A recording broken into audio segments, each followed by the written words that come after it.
सभी को श्री शिवाय नमस्तोभ्यम। हर हर महादेव। ओम नमः शिवाय। जय महाकाल। शिवाय नमः। ओम। तो आज मैं आपको बताने वाला हूँ ये 3 नियम और 3 उपाय। यदि आप सभी उपाय नहीं कर सकते, प्रतिदिन के उपाय नहीं कर सकते, तो महीने के केवल 3 दिन जिसमें आपको उपाय करना है, केवल 3 दिन है ये महीने के जिसमें आपको उपाय करना है। कौन कौन से हैं वो उपाय? आपको अपने जीवन में समस्त मनोकामनाओं की पूर्ति के लिए इन उपायों को अवश्य ही करना चाहिए।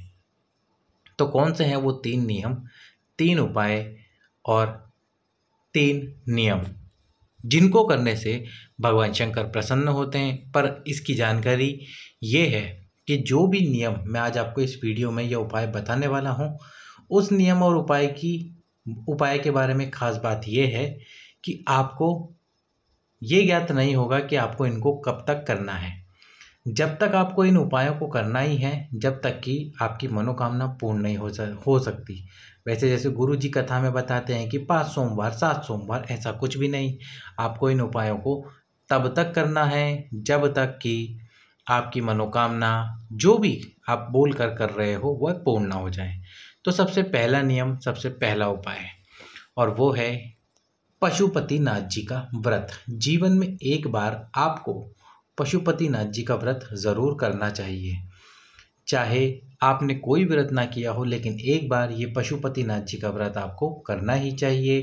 भगवान शंकर से प्रार्थना करनी ही चाहिए।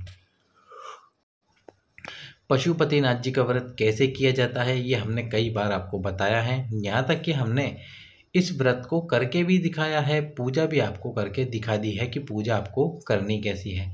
आपको हमारे चैनल की प्लेलिस्ट में वो पूजा मिल जाएगी। तो छोटी छोटी सी जानकारी दे देते हैं केवल पशुपति व्रत के बारे में। 5 सोमवार का ये व्रत है जो मेन जानकारी होती है। किसी भी सोमवार से आप इस व्रत को प्रारंभ कर सकते हो। यदि सोमवार के दिन कोई दूसरा व्रत आता है जो कि महीने में एक बार या फिर साल में एक बार आता है, तो आपको वही व्रत करना है। पशुपति व्रत को अगले सोमवार के लिए शिफ्ट कर देना है। यदि रजस्वला धर्म आता है तो उस दिन व्रत रखना है, मंदिर जाकर कोई पूजा नहीं करनी आपको और उस व्रत को गिनना नहीं है, काउंट नहीं करना है। एक और जानकारी, शाम में आप भोजन करोगे तो भोजन जो आपके घर पर बना हो वही भोजन आपको करना है।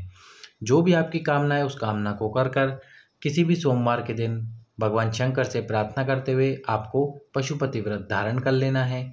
पशुपति व्रत धारण करने से पहले जो आपके पितृ हैं, आपके पितरों का स्मरण करें, उनसे प्रार्थना करें, मैं इस कामना के लिए पशुपतिनाथ जी का व्रत कर रहा हूँ या कर रही हूँ, मेरी इस कामना को पूर्ण करना। और इसके बाद में आपको ये व्रत धारण कर लेना है। सुबह जाइए शिव मंदिर, पूजन अर्चना कीजिए। शाम के समय पर आपको 6 दीपक लेकर जाने हैं, वे आटे के हो या मिट्टी के हो। इसके साथ में ही मीठे का प्रसाद लेके जाना है जो घर पे बनाया हुआ हो, और प्रसाद उतना ही बनाना है जितना मंदिर लेके जा सके। 6 में से 5 दीप प्रज्वलित करने हैं। एक दीप घर के मुख्य द्वार पर जब प्रवेश करोगे तब प्रज्वलित करना है और मीठे के प्रसाद के 3 हिस्से कर देने हैं। 2 शिव मंदिर में, 1 आपको अपने पास में रखना है। प्रसाद तब खाना है जब आप खाना खाने बैठे। खाना खाने से पहले पूरा प्रसाद खाना है, प्रसाद किसी को भी नहीं देना। 5 व्रत इसी प्रकार से करने हैं। 5वें और अंतिम व्रत में जब पूजा पूर्ण हो जाए तो व्रत का उद्यापन करना है। एक श्रीफल पर मूली का धागा 7 बार लपेटकर अपनी कामना करते हुए शिव जी को स्पर्श कराकर उस श्रीफल को शिव जी के सम्मुख में रख दीजिए। कोई सी भी 108 वस्तुएं समर्पित करें, जिसमें 108 पुष्प, 108 पुष्प के पंखड़ी हो सकते हैं, अक्षत हो सकते हैं, बेलपत्र हो सकते हैं, लौंग हो सकते हैं, इलायची हो सकती है, जो भी है वो आप समर्पित कर सकते हैं अपनी श्रद्धा के अनुसार।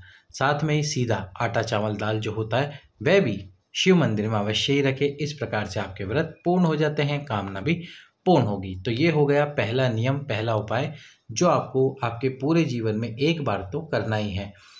यदि एक बार से आप ज़्यादा करेंगे तो शिव जी प्रसन्न अवश्य ही होंगे, पशुपतिनाथ जी प्रसन्न अवश्य ही होंगे।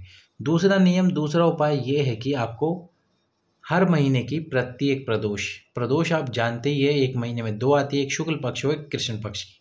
तो प्रत्येक प्रदोष को आपको 2 दीप प्रज्वलित करने हैं। ये 2 दीप आपको कहाँ प्रज्वलित करने हैं? सबसे पहला बेलपत्र के वृक्ष के नीचे, और वो भी प्रदोष काल में आपकी जो कामना है, जो मनोकामना है उसको बोलते हुए। दूसरा जो दीप आपको प्रज्वलित करना है वो करना है शंकर जी के मंदिर में, और ये घी के दीप होने चाहिए। घी का दीप आपको प्रज्वलित करना है, शंकर जी के मंदिर में करना है। अब आप पूछोगे दीप में बाती कौन सी लगानी है, तो मैं यही बता देता हूँ। दीप में आपको गोल बाती लगानी है अपनी कामना बोलते हुए, बेलपत्री के वृक्ष के नीचे भी और शंकर जी के मंदिर में भी। इसके बाद में तीसरा अंतिम नियम, और ये दोनों प्रदोष के दिन करना है आपको हर महीने की। तीसरा और अंतिम नियम वो है शिवरात्रि। हर महीने में शिवरात्रि आती है, आप सभी जानते हैं, जिसको मासिक शिवरात्रि कहा जाता है। उस शिवरात्रि के दिन 4 स्थानों पर आपको दीप प्रज्वलित करना है आपकी कामना करते हुए। पहला बेलपत्र का वृक्ष, दूसरा आंवले का वृक्ष, तीसरा स्थान शिव जी का मंदिर, और चौथा स्थान आपके घर का मुख्य द्वार। चारों स्थानों पर आपको एक एक दीप प्रज्वलित कर देना है। 4 स्थान पर, और दीप प्रज्वलित कैसे करना है, सबसे पहले बेलपत्री के वृक्ष में, फिर आंवले के वृक्ष में, फिर शिव मंदिर में, और सबसे अंत में आपके घर पर मुख्य द्वार पर। ये भी घी के दीप होने चाहिए। आपकी कामना करते हुए शिवरात्रि का ये नियम यदि आप धारण करते हैं तो बाबा भोलेनाथ आपकी कामना को अवश्य ही पूर्ण करेंगे। तो ये थे आपके पूरे जीवन में अपनाए जाने वाले 3 नियम, 3 उपाय। यदि आप और कोई उपाय ना कर सके तो केवल इस प्रदोष के नियम और शिवरात्रि के उपाय और पशुपतिनाथ जी का व्रत ही कर लीजिए, आपका जीवन सफल हो जाएगा। वीडियो को लाइक, चैनल को सब्सक्राइब और वीडियो को शेयर ज़रूर करें। सभी भक्तों को श्री शिवाय नमस्तु।